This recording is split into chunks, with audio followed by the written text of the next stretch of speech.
మన సూళ్ళూరుపేట చంద్రబాబు గారు సద్గురు వాక్యోపదేశము, మాస్టర్ గారు మంత్రోపదేశం గురించి చెప్తారు. వారిని వేదిక మీదకి ఆహ్వానిస్తున్నాం. అమ్మ, అందరూ వచ్చే వాళ్ళకి ఒకసారి కరతాళ ధ్వనితోటి మరి ఆహ్వానిద్దాం. సాయినాథ్ మహారాజ్ की जय. साईनाथ महाराज की जय.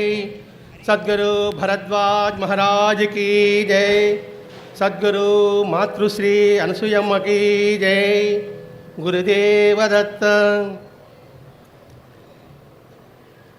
సద్గురు గురు భరద్వాజ మాస్టర్ గారి యొక్క 26వ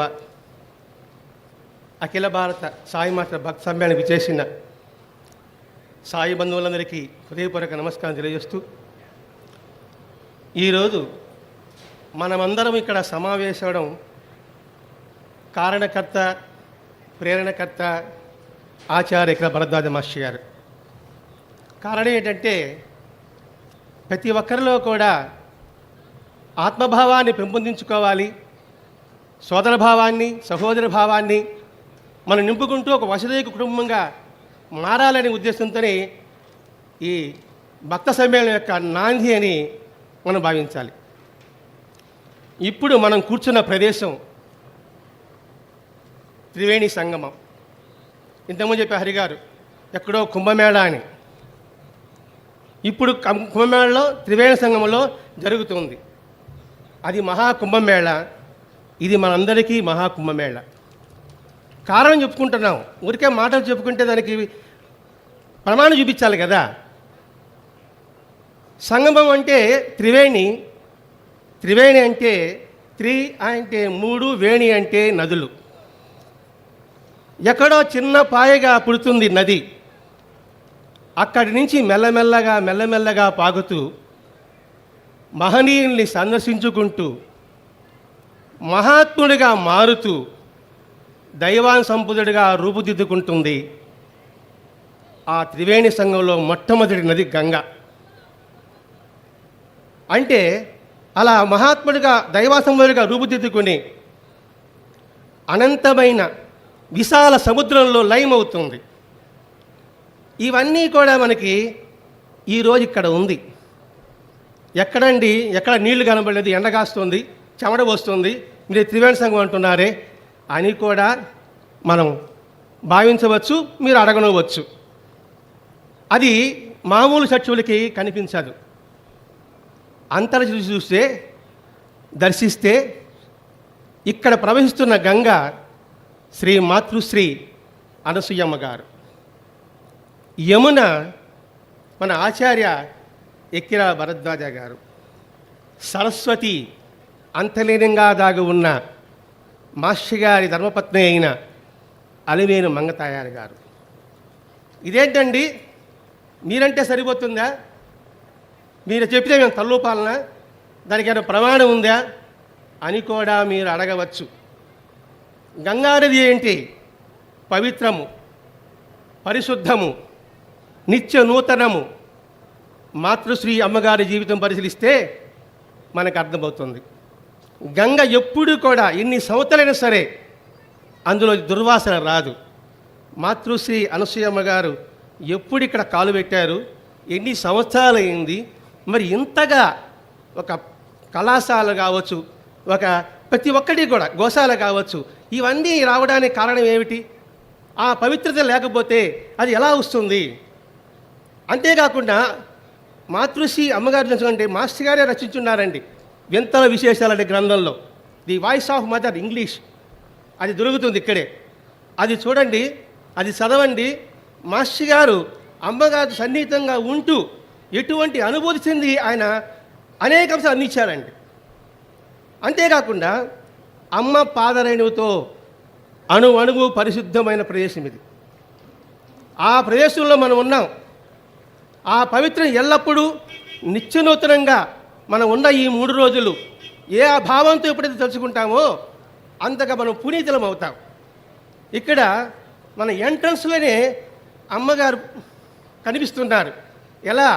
ఇలా చేతులు చాపతూ, రండి రండి బాలల్లారా నా చెంతకు రండి, మీలో ఉన్న అజ్ఞానాన్ని పారదోలండి, పారాయణతో కావచ్చు, సత్సంగంతో కావచ్చు, నా స్థాన సన్నిధి కావచ్చు.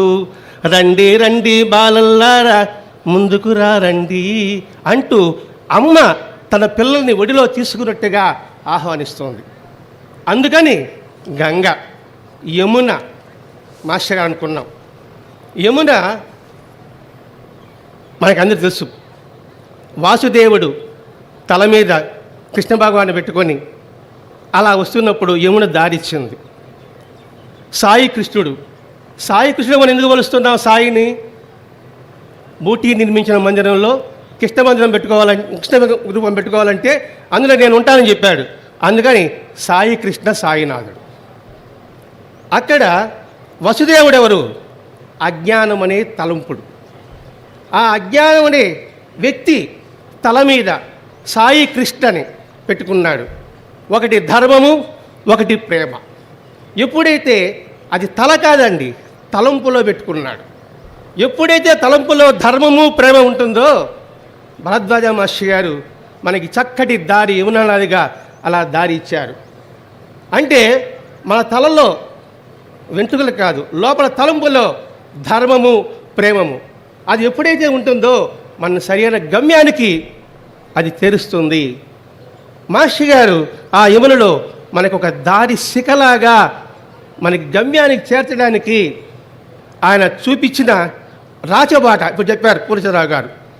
చూపించారు, చూపిస్తూనే ఉంటారు, చూపిస్తూనే ఉంటారు. మరి సరస్వతి నది అంతర్లీనంగా ఉంటుందండి. అసలు సరహ అంటేనే ఆ శబ్దానికి సంస్కృతంలో జ్ఞానము అంటారండి. ఆ జ్ఞానముని అర్థాలు ఉంది. సరస్వతి నది అంతర్వ్యాహిని, కంటికి కనిపించదు. లోతుగా విశ్లేషించి తప్ప ఆ జ్ఞానము ఆ విజ్ఞానము మనకి కనిపించదు. అమ్మగారి యొక్క నిజ జీవితం కూడా అదే. అది మనం పరిశీలించాలి. ఎందుకంటే విజ్ఞానం కోసం అంతర్లీనంగా ఉండాలనే భావాన్ని మనకి సరస్వతి నేర్పుతుందండి. మా జ్ఞానం ఉంది, విజ్ఞానం ఉంది, ఎలా ఉండాలి, బాహ్య ఆర్భాటాల కోసంగా ప్రదర్శించకూడదనే సందేశం మన సరస్వతి నది నేర్చుకోవాలి. అలాగే అలివేలు మంగతాయారు అమ్మ జీవితంలో కూడా మనం నేర్చుకోవాల్సిన అంశం ఎంతో ఉంది. అంటే ప్రతి ఒక్క అంశము కూడా వీరందరూ ఈ నది లాంటి వారే మాస్టర్ గారి యొక్క తత్వంతో నింపబడిన వారు. అలివేలు మంగ చూడండి, మాస్టర్ గారి బాటలో పయనించి తన జీవితాన్ని ఆదర్శంగా ఒక గృహస్థ జీవితంలో ఆమె మనకి నిరూపించారు. ఆమె యొక్క స్థితి మనకు గమనించి అర్థమవుతుంది. అసలు మనిషి యొక్క నిస్థితి ఎలా తెలుస్తుందంటే 6 అడుగుల మనిషి గౌరవం 4 అంగుళాల మీద ఆధారపడి ఉంటుంది. ఆ నాలుకేనండి మనిషిని ఉన్నతంగా చేసేది ఈ నాలుకే, మనిషిని అధోగతి పాలు చేసేది ఈ నాలుకే. అలాగే అమ్మగారు ఉన్న చోటు నుంచే విద్యానగర్లో కావచ్చు, ఒంగోలులో కావచ్చు, నాగోల్లో, హైదరాబాద్లో కావచ్చు, ఇప్పుడు అమ్మగారు ఉన్న సమాధి ప్రదేశం కావచ్చు, అంతర్లీనంగా అదృశ్యంగా ఉంటూ అందరికీ మార్గదర్శకంగా దిశానిర్దేశం చూపిస్తున్నారు. అమ్మగారి జీవితం చూసుకుంటే భగవాన్ భరద్వాజ ఆధ్యాత్మిక జాగృతి ఆ గ్రంథాల ద్వారా మనం తెలుసుకోవాలి. ఈ ముగ్గురు నడయాడిన పుణ్యభూమిలో మనమందరం ఉన్నాము. అమ్మగారు చిన్నప్పటి నుంచే మాతృశ్రీ అనసూయ గార్డెన్లో సేవ చేశారు. చెరువు నుంచి నీళ్లు మోసుకొచ్చారు. అదంత గుప్తమైన సాధన. కాబట్టి ఈ త్రివేణి సంఘంలో మనం ఉన్న సమయం అంతా స్నానమాచరిస్తూ బాహ్యంగా కాదండి, మానసికంగా శరీరాన్ని మనస్సుని చిత్తశుద్ధితో మనం నిరంతరం పునీతం చేసుకోవడానికి ప్రయత్నం చేస్తాం. ఈ మాసమే మాఘమాసం. మాఘమాసం ఒక జ్ఞాన దీపిక లాంటిది. ఆ జ్ఞాన దీపికే 1963 ఫిబ్రవరి 9వ తారీఖున భరద్వాజ మహర్షి గారు సాయి నుంచి ఆ జ్ఞాన దీపికని అందుకున్నారు. విశ్వ చైతన్యానుభూతిని ఆయన పొందారు. అంతేకాకుండా ముందే చెప్పుకున్నాం, జ్ఞానము జ్ఞాన దీపిక మాఘమాసం. ఈ మాఘమాసంలోనే అనేకమైన ఉత్సవాలు ఉన్నాయండి, అనేకమైన పండుగలు ఉన్నాయి. మొట్టమొదటి త్యాగరాయ ఉత్సవం, ఆ తర్వాత వసంత పంచమి, రథసప్తమి, శివరాత్రి, ఇంకా అంటే రామసేతు నిర్మాణం కూడా ఈ మాసంలోనే జరిగింది. ఈ మాసంలోనే మనకి సమ్మేళనం జరుగుతుంది. కాబట్టి ఈ సమ్మేళన యొక్క మాసం ఎటువంటి మాసం? జ్ఞానదీపికి నాంది, జ్ఞానదీపికి దారి, జ్ఞానదీపికి బాట. అందుకని ప్రతి సమ్మేళనంలో మనం విధిగా, మన ధర్మంగా, మన కర్తవ్యంగా జ్ఞానం కావాలి, నేను జ్ఞానం పొందాలి, ఆ జ్ఞానంతో నేను పునీతమవ్వాలనుకునే ప్రతి ఒక్కరూ ప్రతి ఒక్క సమ్మేళనానికి హాజరు కాగలిగితే వారు దాని దీపికలో దారిలో వెళ్ళగలరు. అది భరద్వాజ మాస్టర్ గారి వల్లకే సాధ్యపడింది. ఎందుకని అనుకుంటున్నామంటే క్షుణ్ణంగా పరిశీలించాలి. ఆయన యొక్క చరిత్ర గ్రంథాలను చూసుకుంటే మనకు అర్థమవుతుంది. ఇలా సామ చూసుకుంటుంటే సాయినామృతం పరిశీలిస్తామండి. సాయినామృత గ్రంథంలో విశ్వాసం ఉన్నవాడా, విశ్వాసం లేనివాడా, ఎవరొచ్చినా సరే బాబా యొక్క తీరు ఎలా ఉన్నింది? ప్రతి ఒక్కరిని కూడా జ్ఞాన మార్గం నింపాలని. ఒకడు విమర్శనానికి వచ్చాడు, స్టేషన్ మాస్టరు కూడా బోర్ నుంచి నీళ్లు పోస్తున్నాడు. ఆ మాట చెప్పేటప్పటికి అతను ఎలా ఉంది? మార్పు వచ్చిందా లేదా? వాడికి చెప్పాల్సిన అవసరం ఏమిటి? ఇలా విశ్వాసం ఉన్నవాళ్ళు, విశ్వాసం లేని వాళ్ళు ఎవరైనా కావచ్చు కాక వారి వారి శ్రద్ధను బట్టి, వారి వారి సంస్కారాన్ని బట్టి ఉద్ధరించారు. సాయి సందేశం అర్థమవుతుంది. ఒక రేగే జనార్దన్ గల్వంకర్, కాకా దీక్షిత్ అద్భుతం అండి. ఆ సాయి సన్నిధిలో ఆ కాకా దీక్షిత్ యొక్క సంగతి అయితే దీక్షిత్ వాడు తను కట్టి పైనుంచి కిందకు రాకుండా బాబా యొక్క ఆజ్ఞ. వారి ఇల్లాలు వచ్చింది, చూడకూడదని ఆజ్ఞ. హారతికి రావాలి, రాకూడదని ఆజ్ఞ. ఎలా ఉంటుంది మనసు ఆలోచించండి. ఎంతగా పిండుతున్నాడు సాధకునిగా చేసేటట్టుగా సాయినాథుడు. మనని మాస్టర్ గారు అదే చేస్తున్నాడండి. ఉన్న కొద్దిసేపులో వాళ్ళ గురించి మనం వివరించలేము. మరి మాస్టర్ గారి యొక్క చూసుకుంటే మనకి అంటే ఎట్టగా పిండాడంటే మాకు తెలుసండి, నాకు తెలిసి ఎంతోమంది ఉండొచ్చు కాక నాకు తెలిసి మహాత్ముడు గ్రంథ రచయిత అయిన థామస్ రెడ్డి గారిని భరద్వాజ వారు బాగా పిండారండి. లేకపోతే 17వ సంవత్సరంలోనే భరద్వాజ మాస్టర్ గారు సత్సంగా చెప్తుంటే రాసుకోవాలనే ప్రేరణ ఎలా కలిగి ఉంటుందండి? 18వ సంవత్సరంలో అటువంటి మహాత్ముడు బుద్ధుడిగా మొట్టమొదటి మన గ్రంథం వచ్చింది. ఆ మహాత్ముడి గ్రంథం ద్వారానే మనకు మాస్టర్ గారు అంటే ఏమిటో తెలిసింది, సాధన ఎలా చేసుకోవాలో తెలిసింది, గృహోద్యోగం ఎలా గడపాలో తెలిసింది, మన జీవన విధానం ఎలా ఉండాలో తెలుస్తుంది. అందుకని సద్గురువు నాట వచ్చే ప్రతి మాట కూడా మంత్రోపదేశమే, వాక్యోపదేశమే. అది పదం కావచ్చు, వాక్యం కావచ్చు, అక్షరం కూడా కావచ్చు. అసలు ఉపదేశం అంటేనే అంటే దగ్గర కూర్చోబెట్టుకుని అందించడమే. సాయినాథుడు దగ్గర కూర్చోబెట్టుకుని అందించాడు, భరద్వాజ మాస్టర్ గారు దగ్గర కూర్చోబెట్టి అందించాడు. అంటే మనం బాబాని ఆరాధిస్తున్నాం కానీ బాబా చెప్పుకుంటున్నామండి. ఈ లక్షణం ఉన్న ఒక బాబా కాదు, ఒక మాస్టర్ గారు కాదు. ఈ తత్వంలో ప్రతి ఒక్కరూ కూడా మన సద్గురువులే. మరి సద్గురు యొక్క అంటూ కూడా వారి యొక్క మాటని మనం ఏ విధంగా గ్రహించాలి, ఏ విధంగా ఆజ్ఞంగా తీసుకోవాలి. ఇక్కడ మనం శ్రద్ధగా నేను మాస్టర్ గారికి పూజ చేస్తున్నాను, బాబాకు పూజ చేస్తున్నాను. ఇక్కడ శ్రద్ధ అంటే అర్థం ఏమిటి? అసలు టైం ప్రకారం చేయడమా? శ్రద్ధ అంటే మొట్టమొదట గౌరవము, అది ఉందా? అంకిత భావము, అది ఉందా అని మనం కూడా చూసుకోవాలండి. గౌరవము, అంకిత భావం ఉంటే ఆ శ్రద్ధ మాటికి నిర్వచనం, ఆయన చెప్పిన మాటికి మనం గౌరవం ఇవ్వడమా లేక ఆయన అగౌరవపరచడమా? అంతేకాకుండా సద్గురుకు పనిచేస్తానండి. భగవంతుడు, గురువు, ఆత్మ ఒకటేనని, తానేనని ఎవడైతే నిరూపిస్తాడో వాడు మాత్రమే సద్గురువు. భగవంతుడు మానవ రూపంలో అవతరిస్తాడు. ఆ అవతరించిన తర్వాత నువ్వు నేను ఒకటే అనే భావాన్ని కల్పిస్తాడు. కల్పించడం కాదు, ఆ అనుభూతి ఇచ్చినవాడు సాయినాథుడు. ఆ సాయినాథుడు అనంగబిడ్డడు, మహాత్ముల బిడ్డడు భరద్వాజ మాస్టర్ గారు. ఇట్లా భగవంతుడు సద్గురు రూపంలో జిజ్ఞాసుకి జ్ఞానం తారసిల్లి, సద్గురువు జిజ్ఞాసుకు తారసిల్లి, ఈ మూడు ఒకటేనని తెలియజేసి అనుభూతి ఇచ్చేవాడే, అదే గొప్ప ఉపదేశం. ఇప్పుడు సద్గురు ఉపదేశంలో సాయన ప్రభుత్వంలో చాలా ఉపదేశాలు ఉన్నాయి. అందులో ఒక్క ఉపదేశం పట్టుకుంటాం మనం. ఒకటి సద్గురు పగ్గాలు అప్పగించిన తర్వాత చింతకు తావలేదు. ఈ ఒక్క సూక్తులేనే ఉందండి. అన్ని సూక్తాల సారాంశం అంతా కూడా ఇందులోనే ఉంది.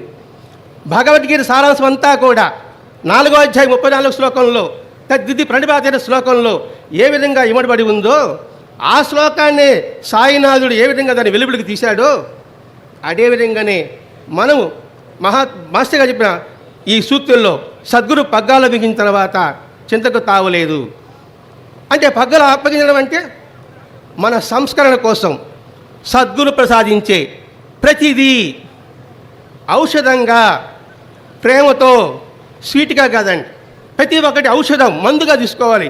అది సుఖం కావచ్చు, దుఃఖం కావచ్చు. డాక్టర్డే పోతామండి, మందు చేదుగా ఉంటుందని వద్దనంటావా? అలా వద్దంటే మనం ఏమవుతాం? అనారోగ్యం పాలవుతాం.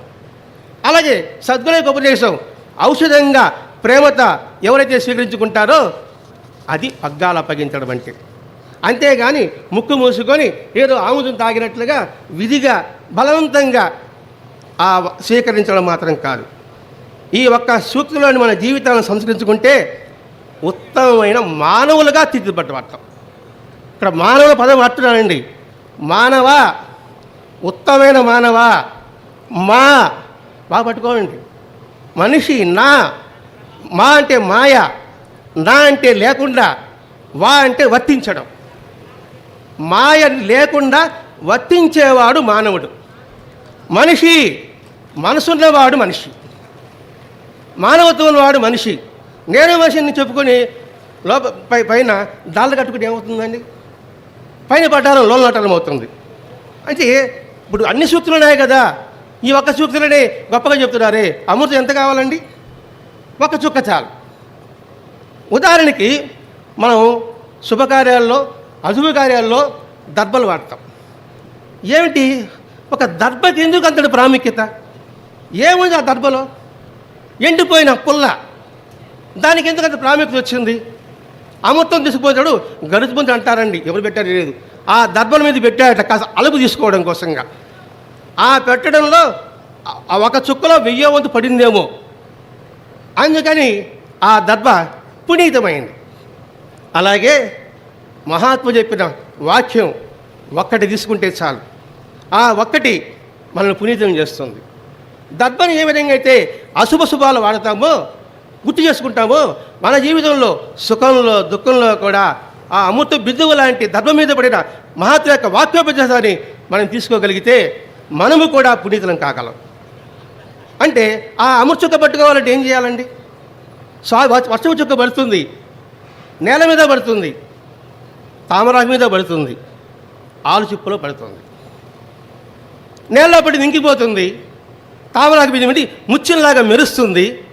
కానీ ఆలు చిప్పులో పడింది ముత్యంగా మారుతుంది. ఆలు పడంగానే అది టక్కన మూసుకుంటుంది. అంటే ఏంటి? మహాత్మ యొక్క వాక్కు లోపలికి వెళ్ళగానే దాన్ని నిరంతరం మనం చేసుకోవాలి. ఆ అమృత అనంతమైన సామర్థ్యంపై అపారమైన విశ్వాసం ఉంటేనే ఆ అమృతాన్ని గ్రహించగలం. వాళ్ళు మాటలు చెప్తారండి, ఆయన పట్ల ప్రేమ ఉండాలి, ముందు చెప్పుకున్నాం, అంకిత భావం ఉండాలి, గౌరవం ఉండాలని.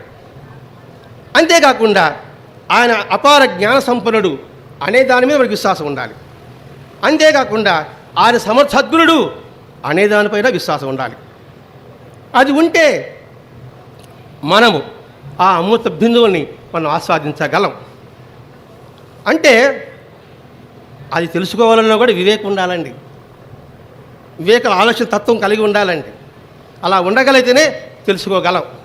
అందుకే మాస్టర్ గారు నిరంతరం ఆలోచించండి ఆలోచించండి అని స్వామి వివేకానంద ఏ విధంగా అయితే లేవండి మేల్కోండి అని తట్టి లేపాడో మాస్టర్ గారు ఆలోచించమని చెప్పేవాడు. మాస్టర్ గారికి భక్తుడంటే ఇష్టం లేదట, జ్ఞానన్నా ఇష్టం లేదట, అన్వేషకుడు అంటే ఇష్టమట. ఎందుకంటే నిరంతరం వాడు జ్ఞానం అన్వేషిస్తూనే ఉంటాడు. నేను జ్ఞానవంతుడు అయిపోయాను, ఇక్కడ నాకు పారాయణ అవసరం లేదు, నాకు సత్సంగం అవసరం లేదు, నేను సమయానికి కోసం అవసరం లేదు, నాకు అన్నీ తెలుసు. కాదు, అన్నీ తెలిసిపోయింది. ఆ మాట నాకు తెలిసిపోయిందని బాధ ఉంది. మాస్టర్ గారు రచించిన గ్రంథాన్ని విద్యార్థులు చూడాలండి, ఆయన పారాయణ చేస్తుండేవాడు. ఆయన రాసిన గ్రంథమే కదా అది. అంటే ఏంటి? మనలో మనం ఎదుగుదల కావాలంటే మనం నిరంతరం అన్వేషణం కావాలి.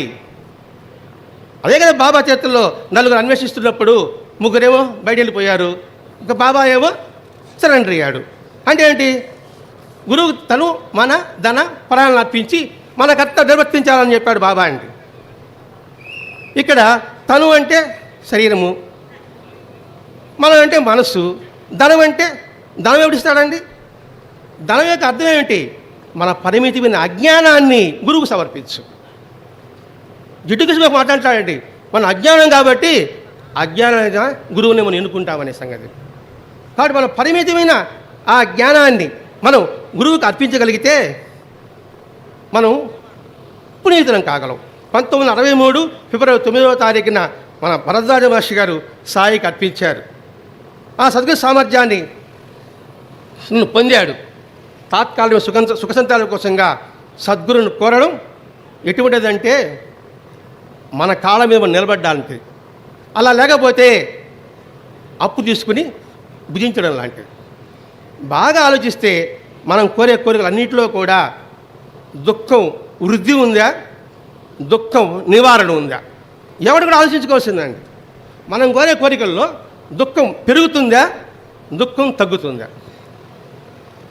అంటే మనం కోరి ఆయన ప్రసాదిస్తున్నాడు, కానీ దాని ఫలితానికి మాత్రం సంబంధం లేదు. సత్సంగంలో ఒక ఆవిచారండి, ఓరు ఏడ్చారు. నేను చాలా పేదరికంలో ఉన్నానండి, మా పిల్లలకి 10th క్లాస్ ఫీజులు కట్టలేకపోతున్నాను, బాబాని డబ్బులు అడగాలండి, మీరు ఏదో కాస్త సత్తంగా ప్రయత్నం చేస్తుంటారు కదా, మీరు అప్లికేషన్ పెట్టండి అన్నారు. ఒకే మాట అన్నాం, ఎందుకు మా చెప్పిన మాటే కదా. మనం కోరతాం, బాబా మీకు డబ్బు 1 లక్ష రూపాయలు ఇస్తాడు 10th క్లాస్కి మీ పిల్లలకి, కానీ ఫలితం ఆ సంబంధం లేదు. ఆ డబ్బుతో మీ భర్త గారు వ్యసనాలు పాలవచ్చు, బాబాకు సంబంధం లేదు. ఆ డబ్బుతో చైతన్య కాలేజీలో నాన్నగారిని మీరు చేర్పిండొచ్చు, వాడు చదువుకోకపోతే బాబాకి బాధ్యత లేదు. మీకు సమ్మతమా చెప్పండి, అందరి గురించి ప్రార్థన చేస్తాం, మీకు త్వరగానే మీ డబ్బు వస్తుంది అంటూ ఏడుస్తాం. మరి ఏం కోరాలి అనేది, మేము ఆర్థిక ఇబ్బందులు ఉన్నా మా బిడ్డలకు చదువు కావాలి అని కోరండి. అలా కోరిన తర్వాత 10th క్లాస్లో మార్కులు రావడం, మంచి మార్కులు రావడం, ఇంటర్మీడియట్ ఇంజనీరింగ్ మొత్తం ఫ్రీ సీట్ రావడం జరిగింది. అదండి మనం ఎలా కోరాలో మనకి మాస్టర్ గారు నేర్పుతున్నారండి ఇక్కడ. ఇట్లా ప్రతి ఒక్క కోరిక విషయంలో చూసుకుంటే ఆ నిర్ణయాన్ని ప్రేమతో ఆమోదించడమే మనకి యుక్తము. నిజాన్ని చూడండి, మన కోరికలో అవసరం ఎంత, అనవసరం ఎంత, ఆడంబరం ఎంత, 3 చూడండి, గ్యాప్ బ్యాక్ చూసుకోండి. అవసరం ఎంత ఉంది, అనవసరమైన ఎంత ఉంది, ఆడంబరం ఎంత ఉంది. నాకు మాత్రం ఆడంబరమేనండి.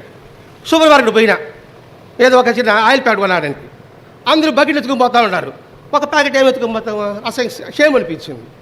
అక్కడ లేని సోప్ బాక్సులు, బ్రష్లు ఆ బుట్ట నిండా నింపుకున్నా. అవసరమా? అంటే ఎట్లా అంటే ఆధ్యాత్మికత అంటే ఏంటి? దేవుడు భక్తి కాదండి, మనం వదిలించుకోవడమే ఆధ్యాత్మికత అంటే, మన సంస్కృతి కూడా ఆధ్యాత్మికత అంటే అది మనం నేర్చుకోవాలి. అలా నేర్చుకోవడానికి ఇది పగ్గాలు అప్పగించడం అంటే. మరి భయ్యాజీ పటేల్ చూడండి, సాయి సత్య గ్రంథంలో చిన్నప్పటి నుంచి సేవ చేశాడు. వాళ్ళ నాన్నగారు చనిపోయాడు, చనిపోతాడంటే మంది ఇవ్వమన్నాడు, ఇవ్వనన్నాడు, వాళ్ళు ఆయన చనిపోయినాడు. ఆ రోజు సాయంకాలమే వచ్చి భయ్యాజీ పటేల్ బాబాకి సేవ చేశాడు. అది భరద్వాజ మాస్టర్ గారు చూడండి, విద్యాలయం ఉన్నప్పుడు వేదం తర్వాత బాబు పుట్టాడు, బాబు గూడు హాస్పిటల్ చనిపోయారు, సాయంకాలం సత్సంగం పారాయణ జరిగింది. ఎక్కడ మీకు మనం ఏమంటామండి, ఎవడో దూరాన దాయాదులు, వాడెవడో వచ్చి పరిచయం ఉండడు అని మా దాయాది పోయాడండి, మేము గుడికి రావండి అంటే రిలాక్స్ అనమాట, ఒక వాటర్ మాకు రిలాక్స్.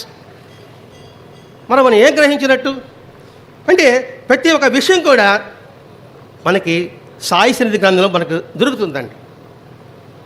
వ్యాస భగవానుడు ఏ విధంగా భాగవతాన్ని అందించాడో భరద్వాజ మాస్టర్ గారు మనకి చివరి రచన గ్రంథం అండి సాయి సన్నిధి గ్రంథం. ఇంకా నాకేసి సమయం దగ్గర పడతా ఉన్నట్టుగా ఉంది, సమయం తక్కువ, విషయం మాత్రం ఎక్కువ. అప్పుడు పక్కన కూర్చున్నాడు ఈయన. సరే, ఇప్పుడు మాస్టర్ గారు వస్తున్నాం. మాస్టర్ గారి యొక్క మంత్రోపదేశం. మా స్టార్, మా స్టార్, స్టార్ అంటే నక్షత్రం. నక్షత్రం యొక్క అంతలో అర్థం ఏంటి అసలు? మామూలుగా క్రిస్మస్ అప్పుడు నక్షత్రాల గర్త అంటారు. ఏమిటి ఈ నక్షత్రాల గర్త ఉద్దేశం? ఏమిటి అందులో విషయం ఉంది? యేసు జననమప్పుడు, జన్మించినప్పుడు జిజ్ఞాసులు ఒక వింతైన కాంతి ఆ ప్రపంచమంతా ఉన్నప్పుడు ఏమిటి ఆ కాంతి అని అలా చూస్తున్నప్పుడు ఆకాశంలో నక్షత్రం మెరుస్తుందట. ఆ మెరుస్తున్నప్పుడు అలా ఆశ్చర్యంగా చూశారట. అప్పుడు ఆ నక్షత్రం వారిని తీసుకొని దారి చూపి యేసు దగ్గర తీసుకొచ్చిందట. ఆ నక్షత్రమే మా స్టార్.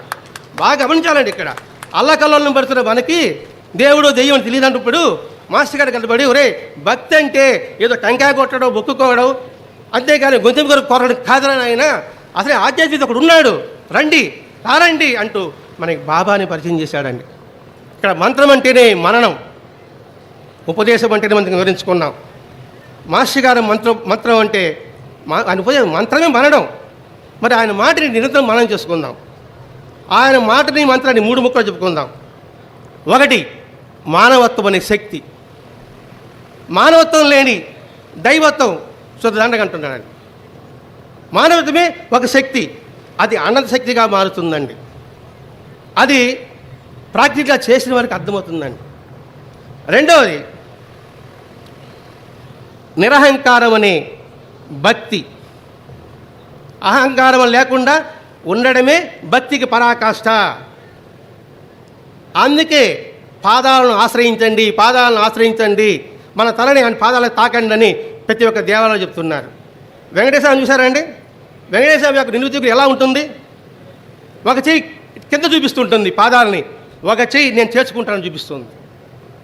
అంటే పాదాలకు ఎంత ప్రాముఖ్యత.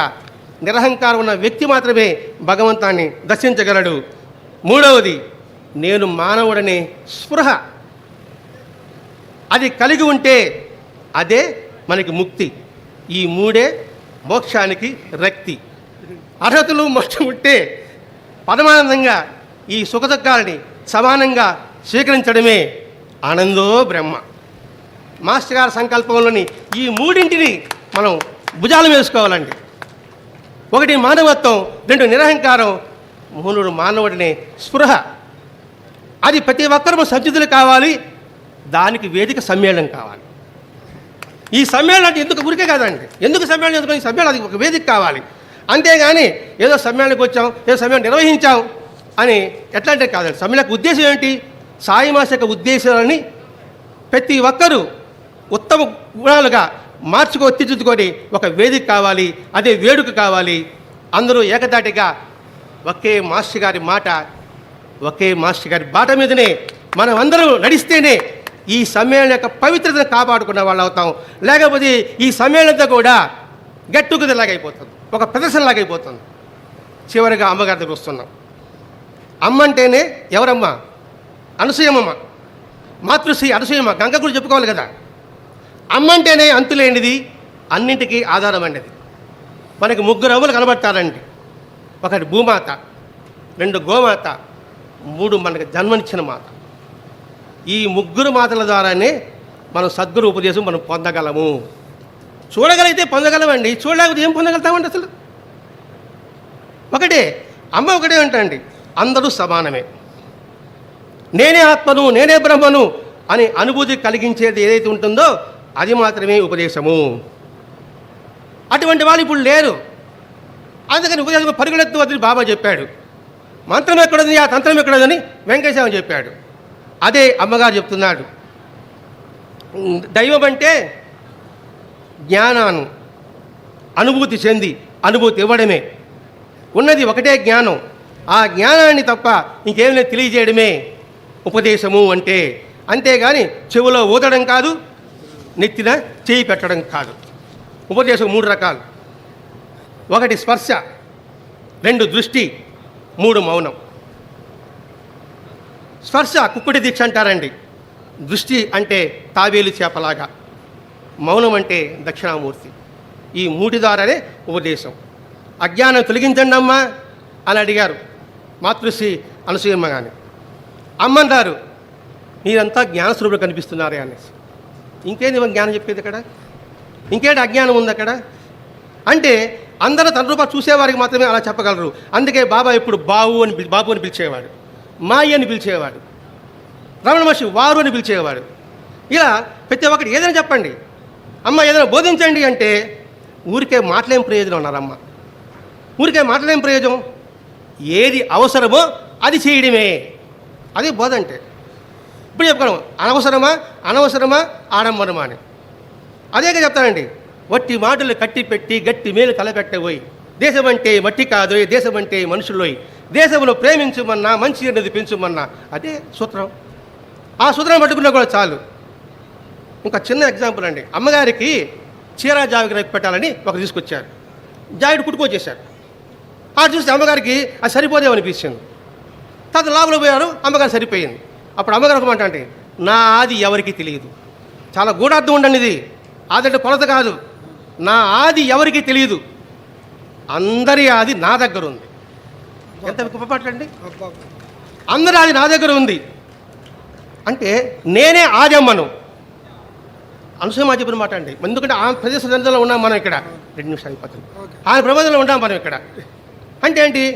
అందరి ఆది ఆమెకు తెలుసు. అంటే ప్రతి ఒక్క అంశం చూడండి. ఇంకోటి చివరికి వచ్చేసాం. మన సమ్మేళనం ఉద్దేశం కూడా ఒక ముఖ్య ఉద్దేశం అండి. భరద్వాజ మహర్షి గారు అమ్మగారి సన్నిధిలో ఉన్న సంవత్సరాల్లో అతి సన్నిహితంగా ఉన్నారండి. తర్వాత విజయానికి వెళ్ళిపోయారు 1969లో. 1964లో అమ్మగారిని దర్శించారండి మొట్టమొదట, ఆగస్టు 19వ తారీఖున. ఆ తేదీని పురస్కరించుకుని భరద్వాజ మహర్షి గారు ప్రతి సంవత్సరం ఆగస్టు 19వ తారీఖున జిల్లాలో ముడుకొచ్చి అమ్మగారిని దర్శించుకునేవారండి. మన సమ్మేళన ఉద్దేశం కూడా అదే. భరద్వాజ మహర్షి గారు ఫిబ్రవరి 9వ తారీఖున పొందిన అనుభూతిని గుర్తుపెట్టుకొని అది మనం పంచుకోవడం కోసమే ఇది. అమ్మగారు ఒక మాట అంటారు, ధనం మూలం మిథం జాగ్రత్త అంటారు. కాదు, తన మూలం మిథం జాగ్రత్త ఇప్పుడుండే కాలంలో. తనను ప్రేమించుకుంటున్నాడు. దేశాభిమానం, కులాభిమానం, మతాభిమానం వీటి మధ్య నలుగుతున్నాడు. ధనం కాదని చెప్పాడు. ఈనాడు సమాజంలో అవినీతి పెంపుదల కారణం ఏమిటి? ఆత్మవికాసం లేకపోవడమే, ఆత్మ పరిపాకం లేకపోవడమే. దానికి తోడ్పడేదే సద్గురు యొక్క ఉపదేశం. దీనికి ధర్మాచరణ ఒకటి, నిరాడంబరత ఒకటి, నిరహంకారం ఒకటి, సమతుల్యం ఒకటి. ఈ ఉపదేశాల ద్వారా మనం గ్రహించవలసింది మొదటి ప్రయాణం పరుగు పెట్టడం, ఆ తర్వాత ప్రశాంతంగా వారు చెప్పిన దాన్ని కూర్చుని అంతరంగంలో మననం చేసుకోవడం, అంతరంగాల్లో అన్వేషించడం. ఇలా మనం చేసేది మనం స్వతంత్రంగా చేసుకోవచ్చు. దీని ఫలితం ఏమిటంటే అంతరంగ పరివర్తన కలుగుతుందండి. ఈ ప్రయాణంలో మనం పొందేది మన హృదయం విశాలత్వం చేస్తుంది, అనంతమైన ఆనందాన్ని ఇస్తుంది, అన్ని పరిస్థితుల్లో కూడా సంతృప్తిస్తుంది, క్షుద్రమైన అహంకారం నుంచి బయటపడేసి అమృతత్వాన్ని వైపు తీసుకెళ్తుంది. ఈ 5 ప్రయోజనాలు మనకు శ్రేయస్సిస్తుంది అని గుర్తించాలి, గమనించాలి, గ్రహించాలి. ఈ సైన్స్ ప్రకారం కూడా ఉందండి. ఇవి ఎప్పుడైతే ఉంటుందో మన హార్మోన్స్ ఉంటాయి, సెరోటినిన్, ఆస్ట్రోయిన్, డోపమైన్ అని ఎండోర్ఫైన్, ఈ 4 ఉంటాయండి. ఇవి ఎప్పుడే చేస్తామో మళ్ళీ అది ఉత్పత్తి అవుతుంది. ఉత్పత్తి చేయబడి ఆనందం ఉంటుంది, ఉత్సాహం ఉంటుంది, ఆత్మవికాసం ఉంటుంది. ఇదే ఈ త్రివేణి సంఘం సన్నిధిలో మనం స్థానం ఆచరించడం. అదే సద్గురు సాయి మాస్టర్ మాతృశ్రీ అనసూయమ్మ గారి యొక్క ఉపదేశంగా మనం భావించుకుంటూ, ఇందులో ఉన్న ప్రతి ఒక్క వాక్యం కూడా భరద్వాజ మాస్టర్ యొక్క వాక్కులే. సాయినాథ్ మహారాజ్కి, ఏమీ లేదు. భరద్వాజ్ మహారాజ్కి, అనసూయ మాతకి. అయ్యా మీరు మధ్యలోకి రండి సార్.